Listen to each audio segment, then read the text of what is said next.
زندگی اپنی ڈگر پر چلنے لگی تھی۔ دیکھتے ہی دیکھتے 2 ماہ گزر چکے تھے۔ ان گزرے دنوں میں میر نے مہرال کو خوش رکھنے کا کوئی موقع نہ چھوڑا تھا۔ وہ ہر پل سائے کی طرح اس کے ساتھ رہتا تھا۔ ظہیر شاہ سے اب بھی اس کی کوئی بات نہیں ہوئی تھی۔ میر جو واش روم سے فریش ہو کر نکلا ہی تھا، مہرال کی پکارتی آواز سن کر فوراً اس کی طرف بھاگا تھا، جو بیڈ پر لیٹی مزے سے فروٹ کھا رہی تھی۔ میر جو تیزی سے اس کے قریب آ رہا تھا، اپنا پاؤں پھسلنے پر دڑم سے زمین پر گرا تھا۔ مہرال کے ہونٹوں پر ہلکی سی مسکراہٹ ابھری تھی۔ اوہ، آپ ٹھیک تو ہیں میر؟ ہونٹوں کو گول کرتے اس نے مصنوعی پریشانی سے پوچھا۔ مہرال، میری ٹانگ۔ میر نے اپنی ٹانگ پکڑتے کڑاہتے ہوئے اسے پکارا تھا۔ مہرال نے اس بار واقعی پریشانی سے اسے دیکھا تھا، جس کے چہرے پر تکلیف دہ تاثرات تھے۔ مہرال فوراً بیٹھ سے اٹھتی اس کے قریب آئی تھی۔ کیا ہوا ہے آپ کو؟ مہرال نے پریشانی سے پوچھا۔ مجھے اٹھنے میں مدد دو۔ میر نے اس کی طرف ہاتھ بڑھایا تھا۔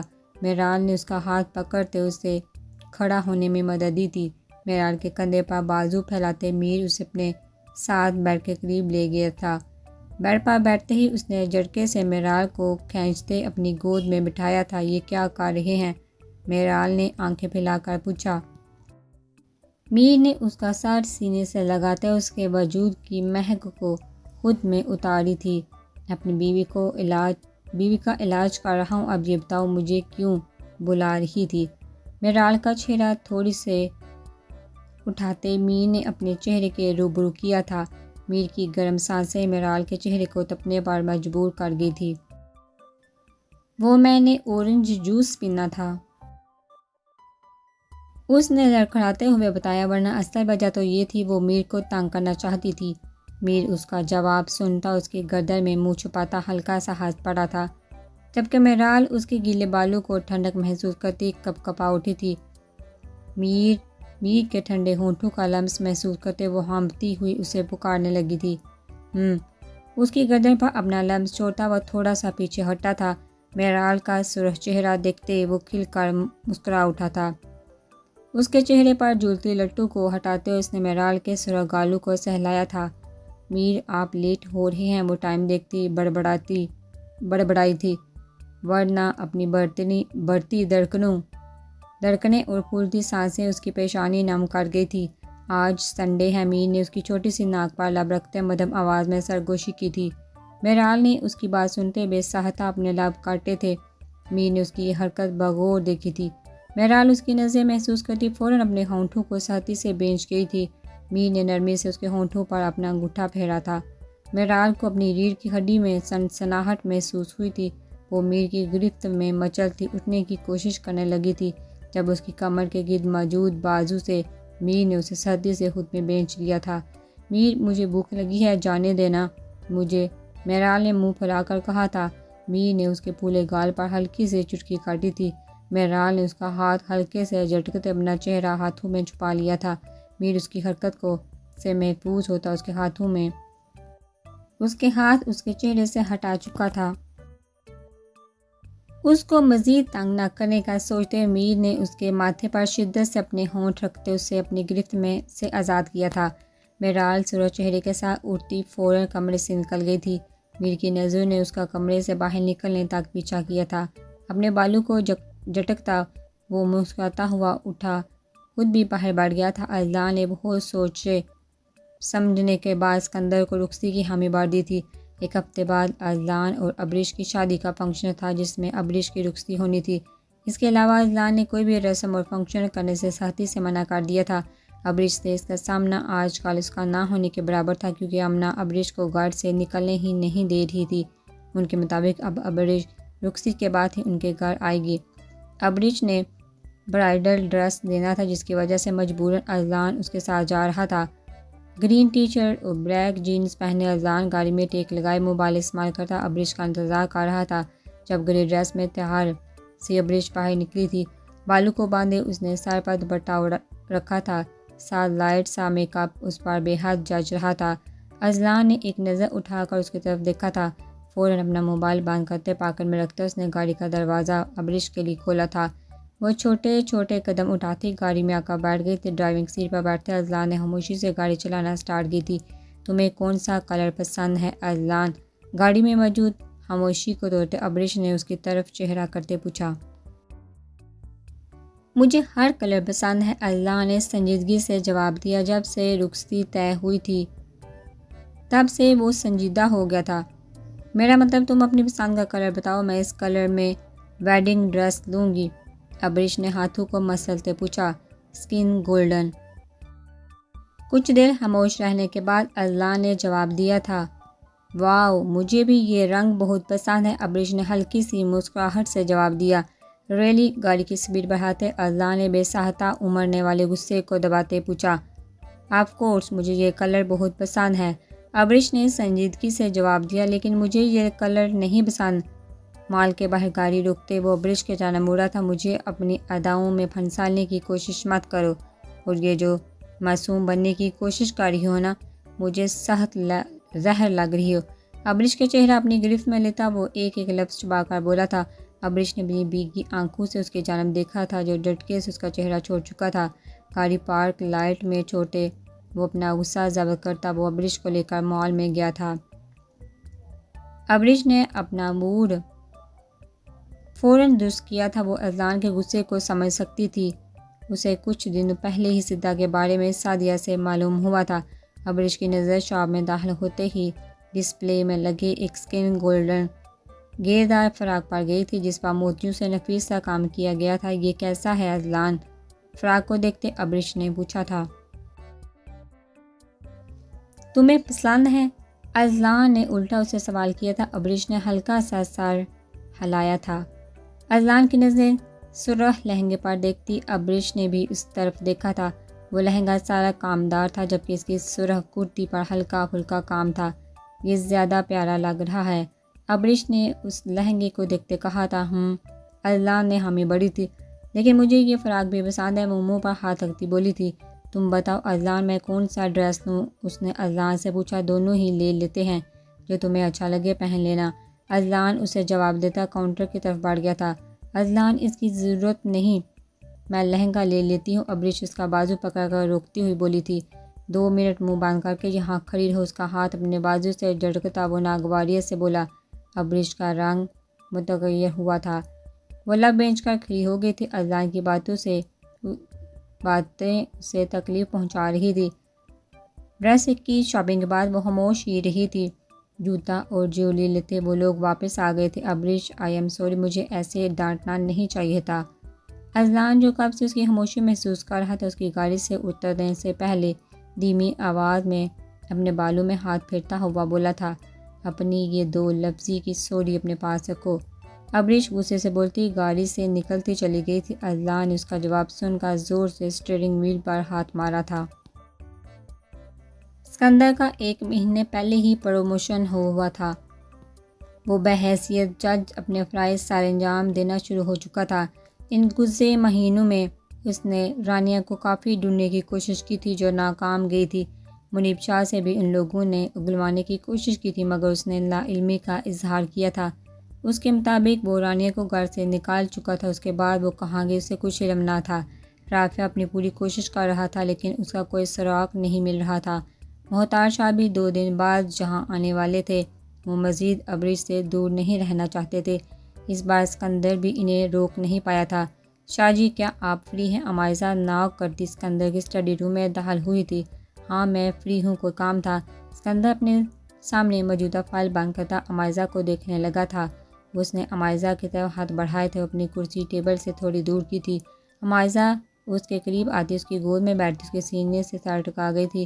اسکندر نے اس کے گرد نرمی سے اپنا ہاتھ باندھا تھا۔ آج بیبی کی شاپنگ کرنے چلے؟ اس نے اسکندر کی شرٹ سے کھیلتے ہوئے پوچھا۔ ہاں کچھ دیر تک چلتے ہیں، اس کے سر پر لب رکھتے اسکندر نے اس کے بڑے بڑے سرابے کو محبت پاش نظروں سے دیکھا تھا۔ میرا دل گھبرا رہا ہے، باہر جانے کو دل کر رہا ہے، پلیز ابھی چلیے نا شاہ جی، اس نے منہ پھلاتے کہا۔ جیسا میری جان چاہے، جاؤ فریش ہو جاؤ پھر چلتے ہیں۔ اسکندر نے محبت سے اس کے ماتھے پر اپنے ہونٹ رکھے تھے۔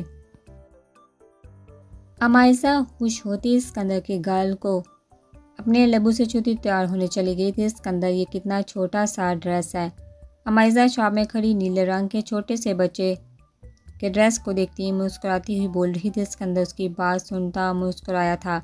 امائزہ کی فرمائش پر وہ لوگ پہلے بیبی کے لیے کپڑے خرید رہے تھے۔ آج کل اسکندر جب بھی امائزہ کے ساتھ جاتا تھا اس کے ساتھ سیکیورٹی ضرور ہوتی تھی۔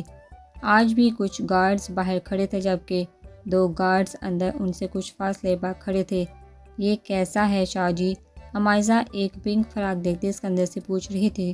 اس کا باس نہیں چل رہا تھا، وہ ساری شاپ خرید لے۔ سر کوئی بچہ آپ کو بلا رہا ہے۔ اسکندر امائزہ کے ساتھ کھڑا تھا جب اس کے گارڈ نے اسے آ کر بتایا۔ بچہ؟ اسکندر نے حیرانی سے گارڈ کو دیکھا۔ جی سر، کوئی 8-10 سال کا لگ رہا ہے، گارڈ نے دھیمی آواز میں بتایا۔ امائزہ، میں 2 منٹ میں واپس آئے، اس شاپ سے کہیں مت جانا، وہ میرے گارڈ کے پاس ہی موجود رہنا۔ امائزہ کا ہاتھ پکڑتے اسکندر نے اسے ہدایت دیتے 2 گارڈ امائزہ کے پاس کھڑے کر دیے تھے۔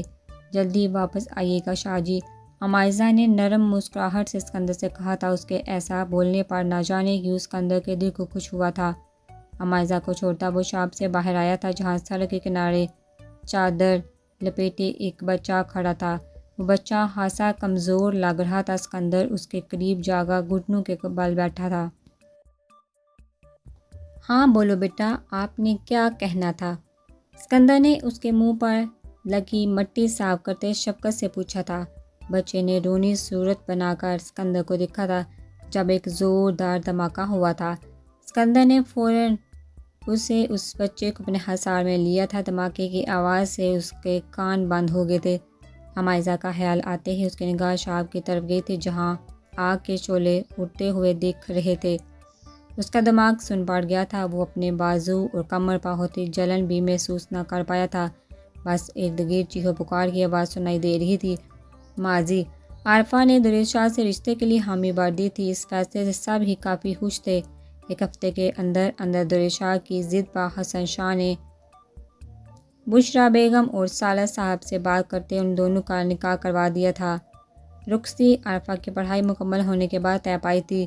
عارفہ نکاح کے بعد ایک بار بھی دریز شاہ سے نہیں ملی تھی جس پر وہ حادثہ تپا تھا۔ آج بشریٰ بیگم اور سالہ صاحب سے اجازت لیتا درید اسے اپنے ساتھ اپنے دوست ظہیر شاہ کی شادی میں لے جانے کے لیے آیا تھا۔ نیوی بلو 3 پیس سوٹ میں دریز شاہ اپنی چھا جانے والی پرسنالٹی کے ساتھ سالہ صاحب کے ساتھ ٹی وی لاؤنج میں بیٹھا عارفہ کا انتظار کر رہا تھا۔ اپنے پیچھے سے قدموں کی آواز سنتا درید عارفہ کو دیکھتا اٹھا تھا۔ لائٹ پیچ میکسی میں بالوں کو کرل کیے، سٹائلش سے انداز میں ایک طرف رکھے، لائٹ سا میک اپ چوڑی پہنے وہ درید کی دھڑکن ساکت کر گئی تھی۔ بھائی، آپ کے منہ میں مکھی چلی جائے گی، اس کا کھلا منہ دیکھتا محتار ہنس کر بولا تھا۔ درید نے ایک دم سیدھا ہوتے محتار کو گھورا تھا۔ سالہ صاحب سے اجازت لیتا وہ عارفہ کو لیے وہاں سے نکلا تھا۔ گاڑی میں بیٹھتے ہی اس نے عارفہ کا ہاتھ پکڑ لیا تھا۔ عارفہ کی دھڑکنیں اس کا لمس محسوس کرتے ایک دم سے بڑھ گئی تھی۔ نکاح کے بعد مجھ سے ملی کیوں نہیں تھی؟ عارفہ کے ہاتھ چھڑوانے کی کوشش کو نظر انداز کرتا درید ڈرائیو کرتا پوچھنے لگا تھا، پہلے میرا ہاتھ چھوڑے پھر بتاتی ہو؟ عارفہ اپنا خشک حلق تار کرتی بولی تھی، اتنی مشکل سے تمہیں چھونے کا حق ملا ہے، ایسے کیسے چھوڑوں؟ اس کے ہاتھ کو اپنے لبوں سے لگاتا درید اسے تنگ کرنے لگا تھا۔ عارفہ کے تو پسینے چھوٹنے لگے تھے۔ اس نے گھور کر درید کو دیکھا تھا جس نے مزید مضبوطی سے اس کا ہاتھ تھام لیا تھا۔ تم نے میرے سوال کا جواب نہیں دیا، درید نے ایک بار پھر پوچھا۔ میری طبیعت نہیں ٹھیک تھی اس لیے نہیں مل پائی تھی، عارفہ منہ بنا کر بولی تھی۔ درید جانتا تھا وہ جھوٹ بول رہی ہے۔ مجھے چٹکی کیوں کاٹی؟ وہ اپنا سرخ بازو دیکھتی چیخی تھی۔ درید نے اس کے جھوٹ بولنے پر اس کی چٹکی کاٹی تھی۔ تم نے مجھ سے جھوٹ بولا، یہ اس کی سزا تھی۔ میں خود تم سے ملنے آیا تھا، تم نے روم کو لاک کر لیا تھا۔ درید نے اس چھوٹی آنکھیں کر کے گھورا تھا۔ اس کی بات سنتی عارفہ نروس سی ہنس پڑی تھی۔ اف، بس کریں، اب تو مل لیا آپ نے، اب یہ بتائیے کب تک پہنچیں گے؟ عارفہ نے آنکھیں گھماتے پوچھا۔ آپ نے کہا اور ہم منزل پر پہنچ گئے۔ درید نے گاڑی روکتے ایک ادا سے کہا تھا۔ عارفہ اپنا ہاتھ آزاد ہونے پر فوراً گاڑی سے نکلی تھی۔ درید نے باہر نکل ہی عارفہ کا ہاتھ پکڑنے کے بجائے اس کو کمر سے تھام کر اپنے حصار میں لے لیا تھا۔ ظہیر شاہ درید شاہ کا کالج کا دوست تھا۔ وہ کافی عرصے بعد 1 مہینے پہلے دوبارہ ملے تھے جب ظہیر شاہ نے اسے اپنی شادی کا انویٹیشن دیا تھا۔ درید نے اسے وہاں سب مہمانوں سے ملوایا تھا۔ ظہیر شاہ کے بھائی حیات اور اس کی بیوی منزہ سے بھی درید ملا تھا مگر وہ ان کے پاس زیادہ دیر نہ ٹھہرا تھا۔ چونکہ حیات کی نظریں اپنی بیوی کی بجائے عرفہ پر ٹکی ہوئی تھی، عرفہ وہاں بے حد بے چین محسوس کر رہی تھی۔ حیات کی حرکت درید کو شدید ناگوار گزری تھی۔ اس کے بعد درید ظہیر شاہ سے ملتا جلد ہی عرفہ کو لے کر واپس آ گیا تھا۔ چونکہ وہ لوگ جلد فنکشن سے نکل آئے تھے اور کھانا بھی نہ کھا پائے تھے، اس لیے درید نے عرفہ کے ساتھ ہوٹل میں ڈنر کیا تھا۔ اس کے بعد وہ اسے بحفاظت چھوڑ آیا تھا۔ دن تیزی سے گزرنے لگے تھے۔ عرفہ ہر روز رات کو درید سے بات کرتی تھی، جو خود بھی اپنے کاموں میں مصروف ہو گیا تھا، اس لیے اسے عرفہ سے ملنے کا ٹائم نہیں ملتا تھا۔ عرفہ نے اپنی FSc مکمل کرنے کے بعد آگے BSc میں ایڈمیشن لے لیا تھا۔ دونوں اچھے خاصے مصروف ہو گئے تھے۔ 1 مہینے بعد وہ دونوں ضرور ملتے تھے۔ ایسے ہی 4 گزر گئے تھے۔ عرفہ کو گزرتے وقت میں درید شاہ سے شدید محبت ہو چکی تھی۔ انہی دونوں میں ان کی شادی کی تیاریاں شروع ہو گئی تھی۔ چونکہ حسن شاہ کی طبیعت ٹھیک نہیں رہتی تھی، اس لیے وہ جلد از جلد اب عرفہ کی رخصتی کروانا چاہتے تھے۔ ظہیر شاہ اپنے بھائی حیات شاہ سے بالکل خوش نہ تھا، جو نہ صرف غلط کاموں میں ملوث تھا بلکہ اپنی بیوی کو بھی مسلسل مارنے لگتا تھا۔ اس سے معلوم پڑا تھا حیات کے مارنے کی وجہ سے منزہ دوبارہ اپنا بچہ کھو چکی تھی۔ ظہیر شاہ جو 4 سالوں سے اولاد کے لیے ترس رہا تھا، یہ سن کر شدید آگ بگولا ہوا تھا۔ ظہیر شاہ کی بیوی امارہ شاہ بھی حیات شاہ سے تنگ آ چکی تھی۔ اس کی نظریں اور حرکتوں سے ظہیر شاہ بھی تنگ آ چکا تھا۔ بڑے بھائی ہونے کا لحاظ نہ ہوتا تو وہ اب تک حیات صاحب کو یہاں سے نکلوا چکا ہوتا۔ بھائی بھابھی کو مت مارا کریں، آپ کے مارنے کی وجہ سے وہ دوبارہ اپنی اولاد کھو چکی ہیں، جو آپ کی اولاد بھی تھی۔ ہم اس نعمت کو ترس رہے ہیں اور آپ کو اس کی قدر ہی نہیں ہے۔ ظہیر شاہ ناگواری سے حیات شاہ سے بولا، مجھے اپنی بیوی کے ساتھ کیا کرنا ہے میں اچھے سے جانتا ہوں، اپنے اوقات میں رہو اور مت بولو میں تمہارا بڑا بھائی اور دوبارہ میری بیوی سے ہمدردی جتانے کی کوشش مت کرنا، اب دفع ہو جاؤ یہاں سے۔ حیات شاہ غصے سے داڑا تھا۔ ظہیر شاہ حیات شاہ کی باتوں سے کافی پریشان ہوا تھا۔ یہ کیا ہو گیا ہے آپ کو بھائی؟ آپ ایسے تو نہ تھے۔ آپ جن لوگوں سے مل رہے ہیں مجھے اچھے سے علم ہے، یہ کام چھوڑ دے ورنہ میں پولیس کو بتا دوں گا۔ ظہیر شاہ پہلے دکھ سے اور پھر دھیمی دھمکی دینے والے انداز میں بولا تھا، ظہیر میرا وعدہ ہے جس دن تو نے پولیس کو میرے کام کے بارے میں بتایا اس دن تیری بیوی کا اس دنیا میں آخری دن ہوگا۔ ظہیر شاہ کو حیات نے دھمکایا تھا۔ ظہیر نے غصے میں آتے حیات شاہ کا گریبان تھام لیا تھا، میری بیوی کو اس سب سے دور رکھیں۔ ظہیر شاہ پھنکارا تھا، تم بھی میری بیوی اور میرے کام سے دور ہو۔ ظہیر شاہ کے ہاتھ جھٹکتا حیات شاہ وہاں سے چلا گیا تھا۔ ظہیر شاہ نے پریشانی اور ملامت سے اسے جاتے دیکھا تھا۔ 3 دن ہو چکے تھے بلاس کو، اس دن کے بعد سب کچھ تھم سا گیا تھا۔ سوگواریت کی ایک فضا ہر جگہ چھائی ہوئی تھی۔ اسکندر تو جیسے گمسم ہی ہو گیا تھا، سارا دن کمرے میں بند رہتا اور نہ ہی کچھ کھا پی رہا تھا۔ اپنی محبت اور اولاد کو ایک ساتھ کھونے پر وہ پاگل ہو رہا تھا۔ غم تھا کہ کسی طرح کم ہی نہ ہو رہا تھا۔ سب لوگ ابھی تک صدمے کی کیفیت میں ہی تھے، کسی کو یقین نہ رہا تھا یہ کیسے ہوا۔ اسکندر کافی دنوں بعد کمرے سے نکلا تھا جب اذلان نے اس کا راستہ روکا تھا۔ میر بھی معراج کے ساتھ کھڑا اسکندر کی حالت دکھ سے دیکھ رہا تھا۔ اب مان کیوں نہیں لیتے بھائی، مر گئی ہے امائزہ، اذلان چیخا تھا۔ اس کی حالت دن بدن بگڑتی دیکھ کر وہ بھی اذیت میں مبتلا ہو رہا تھا۔ شٹ اپ اذلان، ایک لفظ مزید کہنے کی جرات بھی مت کرنا۔ اسکندر اس سے بھی اونچی آواز میں داڑا تھا۔ باقی سب گھر والے دم سادے کھڑے تھے۔ مجھ سے آپ کی یہ حالت دیکھی نہیں جا رہی بھائی، مان لے اب وہ کبھی واپس نہیں آئے گی، آپ اس پر فاتحہ پڑھ دیں۔ اذلان کی صاحب گوئی نے اسکندر کے زخمی دل کو مزید لہولہان کر دیا تھا۔ دیکھتے ہی دیکھتے اسکندر نے جھٹکے سے اذلان کو گریبان سے پکڑ لیا تھا۔ میری یہ چلتی سانسیں اس کے زندہ ہونے کی گواہی دے رہی ہیں، دوبارہ ایسی بکواس مت کرنا اذلان ورنہ سب تم پر فاتحہ پڑھنے پر مجبور ہو جائیں گے۔